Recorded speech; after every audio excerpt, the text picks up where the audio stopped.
لله نحمده ونستعينه ونستغفره ونؤمن به ونتوكل عليه ونعوذ بالله من شرور أنفسنا ومن سيئات أعمالنا من يهده الله فلا مضل له ومن يضلله فلا هادي له وأشهد أن لا إله إلا الله وحده لا شريك له وأشهد أن سيدنا وحبيبنا وحبيب ربنا وشفيعنا وسندنا ومولانا محمدا عبده ورسوله أرسله الله تعالى بالحق إلى الناس كافة بشيرا ونذيرا وداعيا إلى الله بإذنه وسراجا منيرا أما بعد فأعوذ بالله من الشيطان الرجيم بسم الله الرحمن الرحيم والفجر وليال عشر والشفع والوتر والليل إذا يسر وعن أم المؤمنين عائشة رضي الله عنها قالت كان النبي صلى الله عليه وسلم إذا دخل العشر شد مئزره وأحيا ليله وأيقظ أهله رواه الإمام البخاري رحمه الله وغيره من أئمة الحديث رحمهم الله سبحانه وتعالى رحمة واسعة. يا رب صل على النبي وآله ما فاض نبع بالجداول أو جرى. يا رب صل على النبي محمد ما شج جرح في سبيلك وانبرى. صلى عليك الله يا خير الورى تعداد حبات الرمال وأكثرا.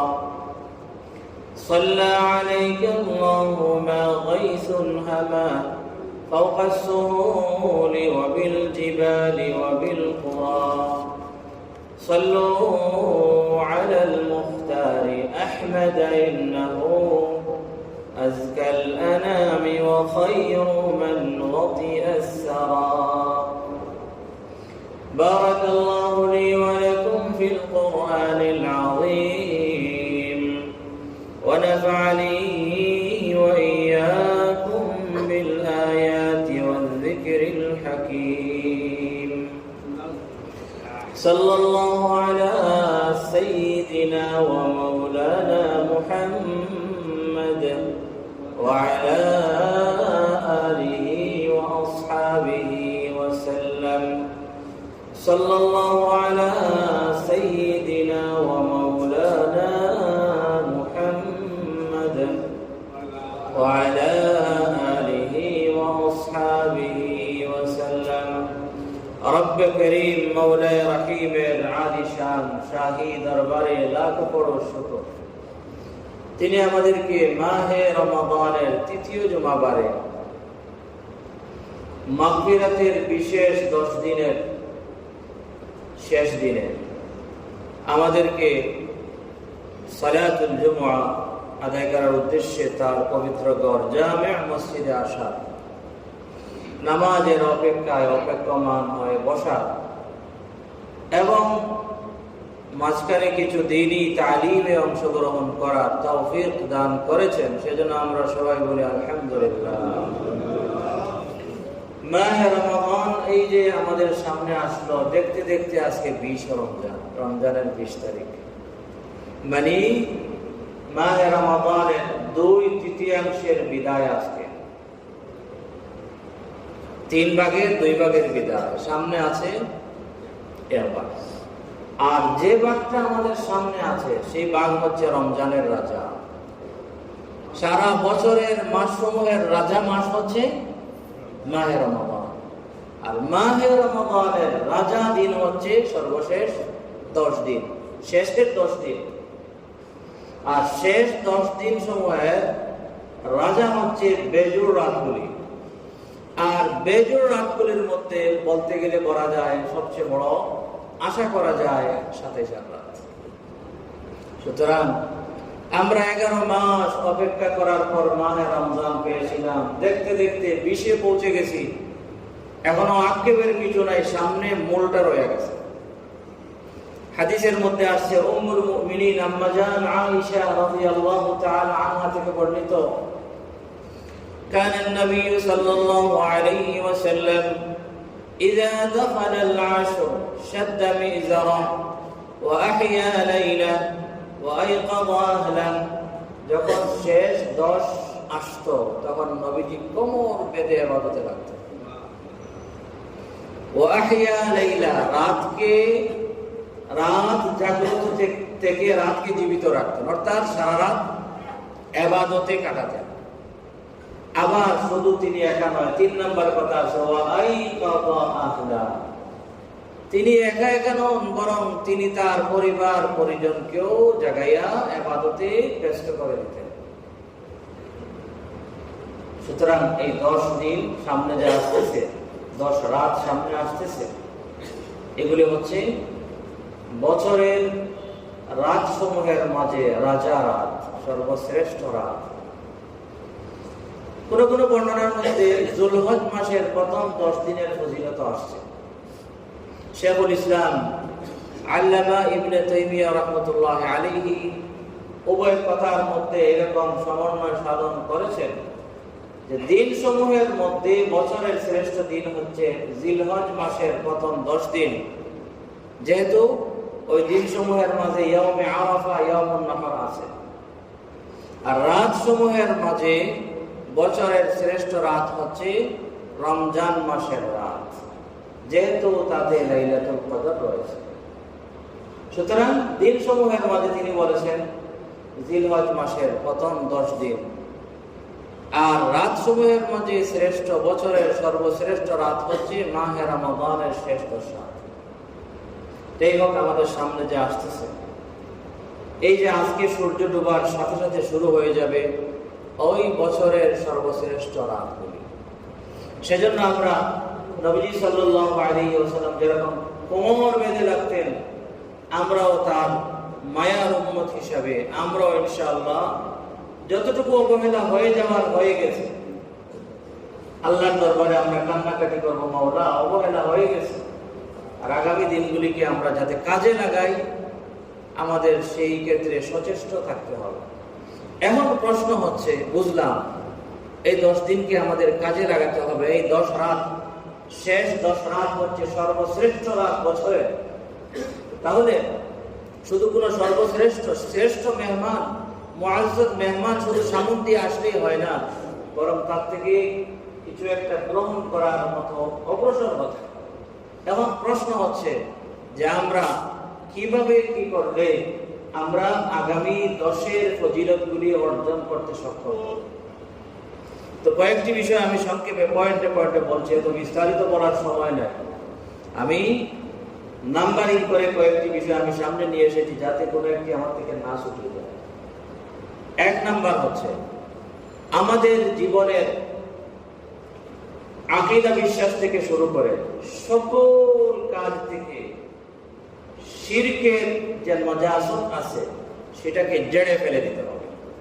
অর্থাৎ আমাদের যত প্রকারের যত আমল আছে, আমাদের আকীদা বিশ্বাস, আমাদের মাইন্ড সেটিং, মাইন্ড সেটআপ সহ শুরু করে একেবারে আমাদের মাথা থেকে পা পর্যন্ত সব কিছুকে, যত কিছু আমাদের মাঝে আছে, আমল, কথা, বার্তা, আকীদা বিশ্বাস, সবগুলোকে শিরকের নাজাসত থেকে পবিত্র করতে হবে।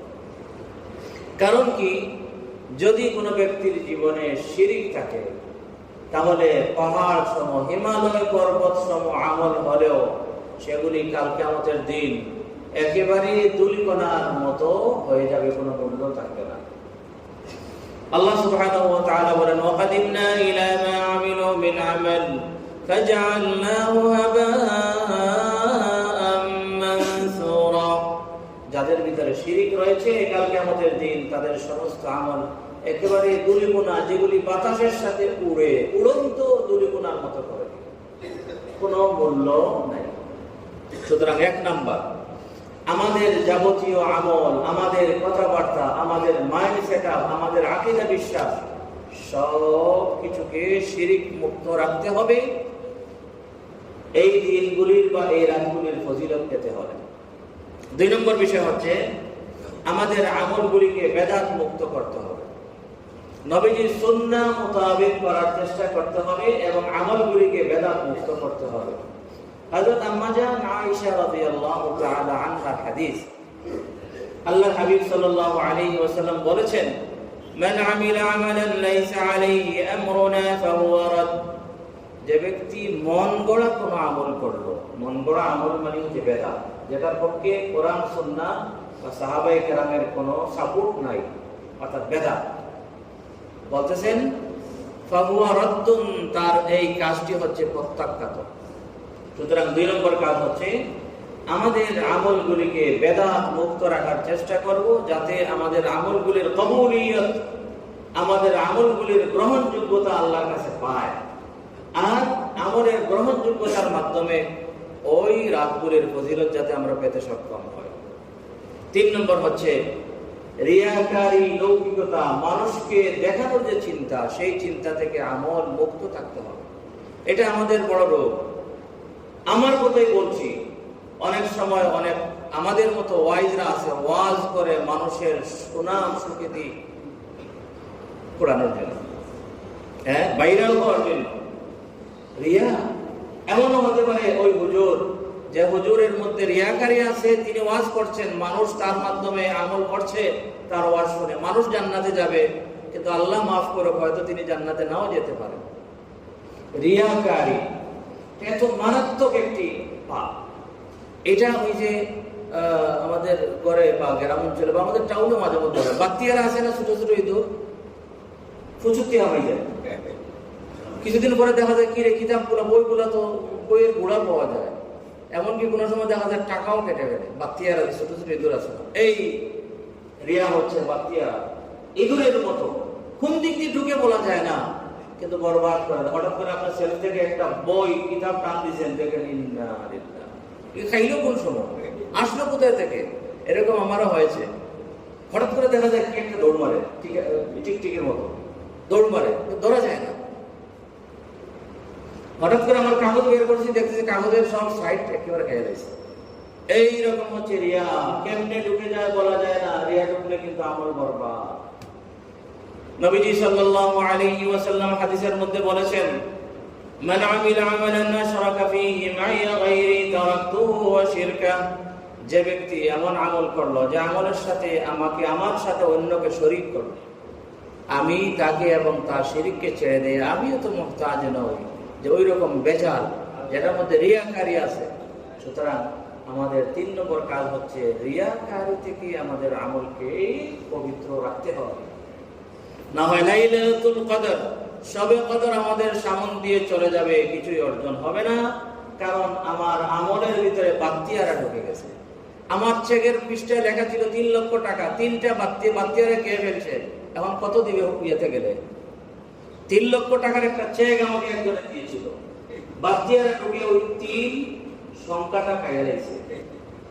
বাদে যদি 100টাও শূন্য থাকে, তার কোনো মূল্য আছে? কোনো মূল্য নাই।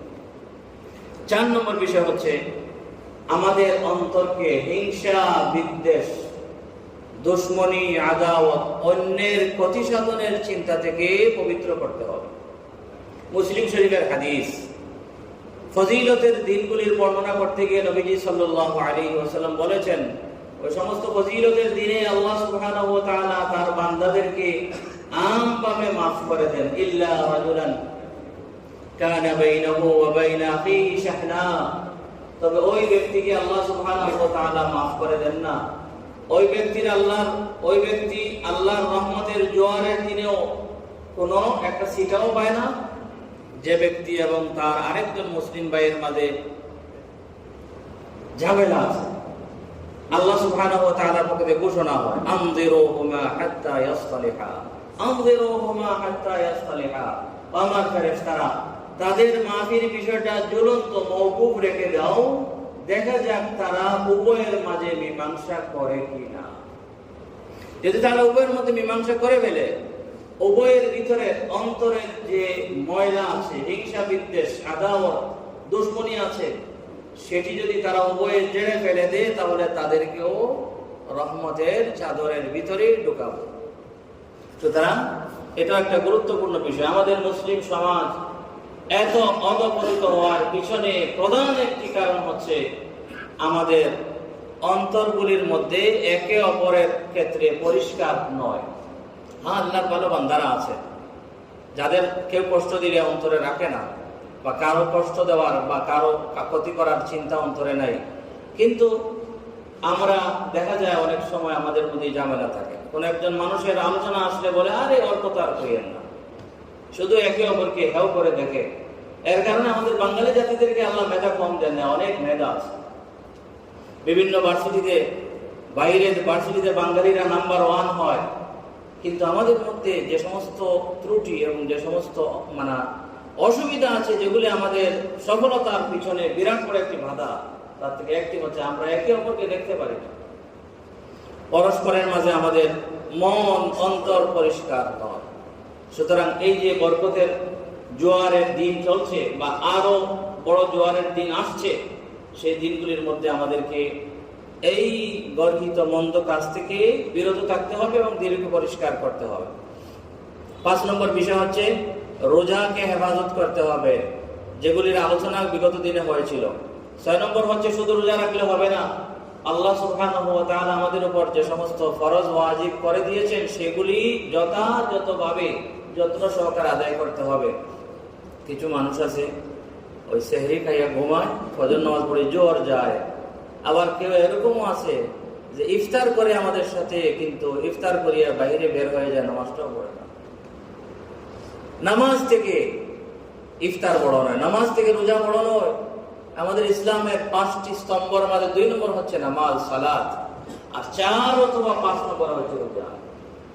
রোজা রাখলাম, নামাজ পড়লাম না, আমি ফ্যামিলির ছোট ভাইকে চিনলাম, বড় ভাইকে চিনলাম না, এরকম অবস্থা হয়ে যাবে। সুতরাং যত ওয়াজিব ফরজ আছে সেগুলিকে সঠিকভাবে আদায় করতে হবে। 6 নম্বর বিষয় হচ্ছে গুরুত্ব সহকারে ইমামের সাথে শুরু থেকে শেষ পর্যন্ত তারাবির নামাজ পড়তে হবে, যদি পরিপূর্ণভাবে সহজে ফজিলত পেতে চান। হাদিসের মধ্যে আসছে, বুখারী শরীফের হাদিস, আল্লাহর হাবিব সাল্লাল্লাহু আলাইহি ওয়াসাল্লাম বলেছেন, মান কামা মা'আল ইমামি হাত্তা ইয়ানসারিফ কুতিবা লাহু কিয়ামু লাইলা, যে ব্যক্তি ইমামের সাথে শুরু থেকে শেষ পর্যন্ত নামাজ পড়লো, সেই ব্যক্তির পুরা রাত কিয়ামুল লাইলে লেখা হলো। আমি অলস মানুষ, রাত্রে উঠি তাহাজ্জুদ পড়বো, এরকম আমার অভ্যাস হয়তো নাই, কিন্তু যদি ইমামের সাথে যদি শুরু থেকে শেষ পর্যন্ত পড়ি, তাহলে পুরা রাত দাঁড়াইয়া তাহাজ্জুদ পড়লে যে পরিমাণ সওয়াব, সেই পরিমাণ সওয়াব পেয়ে যাবে। আর ওই 10 দিনের 10 রাতের মধ্যে এক রাত শবে কদর অবশ্যই হবে। আর আমার যদি প্রত্যেক রাত্রে কন্টিনিউ যদি আমি এরকম পড়ি, তাহলে তো আমার শবে কদর পাওয়া হয়ে গেল, শবে কদর পাওয়া হয়ে গেল। যে শবে কদরের ফজিলত সম্পর্কে আমরা বিগত জুমাগুলির মধ্যে আলোচনা করেছি, শবে কদর পাওয়া হয়ে গেল। আমি যদি নামাজ শুরু থেকে শেষ পর্যন্ত পড়ি, এটা গুরুত্ব সহকারে পড়তে হবে।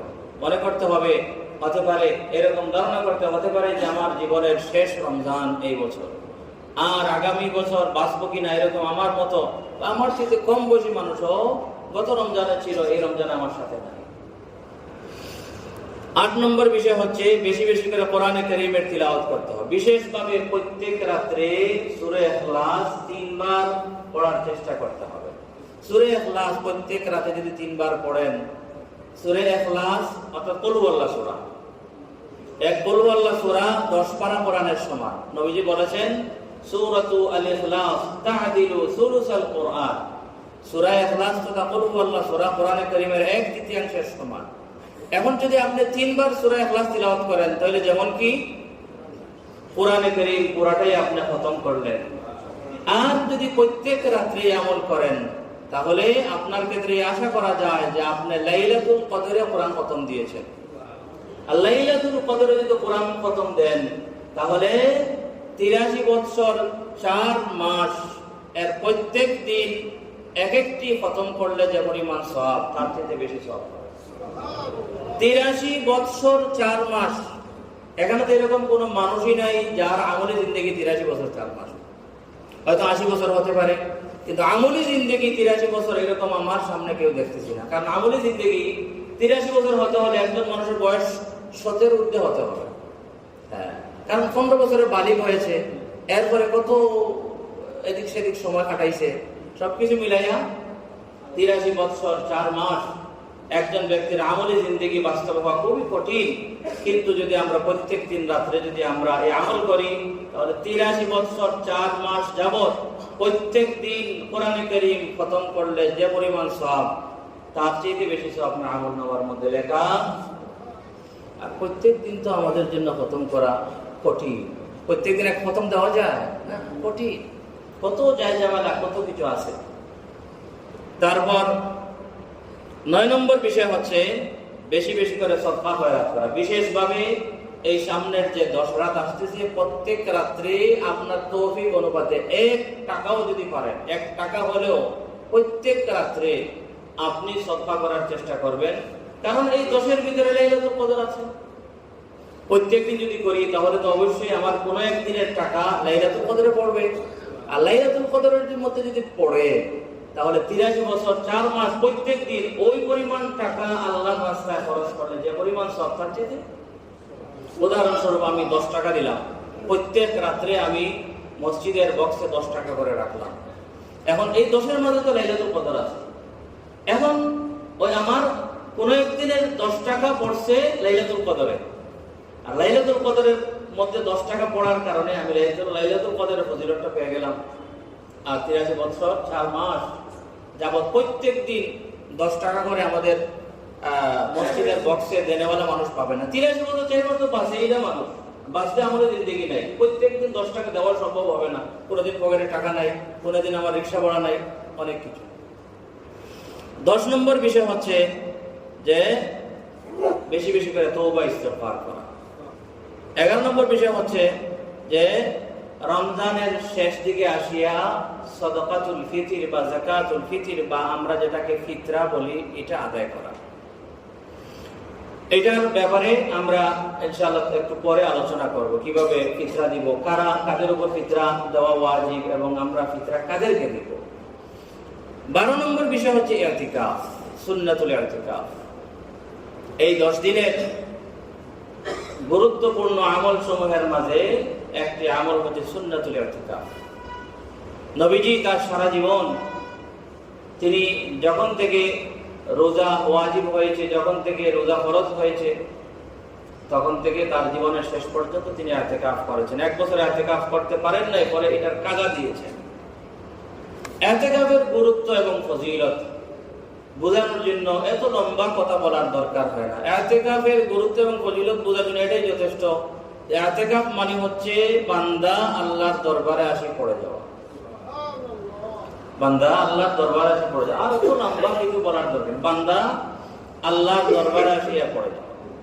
এমন কোন অপরাধী তার বসের সাথে বেয়াদবি করছে, এখন যদি সে বসের বাসায় চলে যায়, বাসায় গিয়ে যদি বলে যে বস আসলে আমার অসুবিধা হয়ে গেছে, আপনি ক্ষমা করে না দিলে আমি যাব না, তখন যে বসে অফিসের মধ্যে ক্ষমা করে দেওয়ার কথা নয়, সেই বস যখন দেখবে তার গেইটে চলে গেছে তার কর্মচারী, মুস্কি মুস্কি হাসিয়া বলবে এই কর্মচারীর অপরাধ আর এরকম রাখিয়া লাভ নাই, তাকে মাফ করে দিন, ঠিক না? তো আপনি মসজিদে ইতিকাফ করা মানে হচ্ছে আল্লাহর দরবারে আসি পড়ে যাওয়া। আল্লাহর দরবারে আসি পড়ে গেলে আল্লাহ সুবহানাহু ওয়া তাআলা আপনাকে, যখন আপনি বের হবেন, আপনার জীবনের সমস্ত গুনাহকে মাফ করে না দিয়ে তিনি বের করবেন না ইনশাআল্লাহ, যদি আপনার ইতিকাফটি সঠিক হয়। ইতিকাফ কিন্তু খুবই গুরুত্বপূর্ণ, মর্যাদাপূর্ণ ইবাদত, সাথে সাথে খুবই কঠিন, সেনসিটিভ একটি বিষয়। ইতিকাফ খুবই সেনসিটিভ একটি বিষয়, স্পর্শকাতর একটি বিষয়। অল্প কিছুতেই কিন্তু ইতিকাফ ভঙ্গ হয়ে যায়। আমাদের সমাজে দেখি লোকজন ইতিকাফে বসে কিন্তু ইতিকাফের হক আদায় করতে পারে না। সুতরাং ওদের ইতিকাফটি সুন্নত ইতিকাফ হয় না, ওদের ইতিকাফটি হয়তো নফল ইতিকাফ হয়। এমনিতেই তো আমরা যখন মসজিদে ঢুকি, আমাদের মসজিদে ঢোকার যে সমস্ত সুন্নাহ আছে তার থেকে একটি সুন্নত হচ্ছে যে আপনি ইতিকাফের নিয়ত করবেন। তো আপনি যদি এরকম ইতিকাফে বসেন, বসার পরে যে ইতিকাফের নিয়ম কানুন মেনটেন করেন না, তাহলে আপনার ইতিকাফ ওই ব্যক্তির মতো যে ব্যক্তি মসজিদে আসার সময় ইতিকাফের নিয়ত করে। আপনি কিন্তু আল্লাহর দরবারে একেবারে পড়ে আসেন, এই কথা পুরো আপনি ধরে নিতে পারবেন না যদি আপনি ইতিকাফের সমস্ত মাসলা-মাসাইলকে আপনি মেনটেন না করেন। ইতিকাফ মানে হচ্ছে মসজিদের মধ্যে অবস্থানের বিষয়টিকে লাজিম করে এরকম দাঁতে কামড় দিয়ে এরকম ধরে রাখা, বিনা প্রয়োজন ব্যতীত মসজিদ থেকে 1 মিনিটের জন্য বের হওয়া যাবে না। এখন আপনি যে মসজিদে ইতিকাফে বসবেন, সেই মসজিদের কর্তৃপক্ষকে জিজ্ঞাবেন যে মসজিদের সীমা কতটুকু। কারণ অনেক সময় মসজিদের বারান্দা থাকে, মসজিদ কর্তৃপক্ষ যখন মসজিদ বানাইছে এটাকে মসজিদ হিসাবে তারা গণনা করেন। হ্যাঁ, মানুষের নামাজ পড়বে ঠিক, মানুষের নামাজের মুসল্লা বিছানো এক জিনিস আর আইনে মসজিদ হওয়ার এক জিনিস। আমরা অনেক সময় মানুষ বেশি হয়ে গেলে মসজিদের উঠানেও নামাজ পড়ি, তাই মানে মসজিদের উঠান তো আবার কি নয়, মসজিদ নয়। এটা মসজিদ কর্তৃপক্ষ যারা যখন মসজিদ বানিয়েছেন তখন তারা কতটুকু মসজিদের সীমা নির্ধারণ করেছেন সেটি হচ্ছে মূল বিষয়। সুতরাং যে মসজিদে আপনি ইতিকাফে বসবেন, মসজিদের সীমা আপনি বোঝার চেষ্টা করবেন। মসজিদের শুধুমাত্র সব দিলেই কিন্তু মসজিদ হয় না। রাস্তাতেও হারাম শরীফে আপনারা যারা গেছেন 1 কিলোমিটার পর্যন্ত কিন্তু সফের চিহ্ন দেওয়া, এর মানে ওইখানে ইতিকাফ করতে হবে।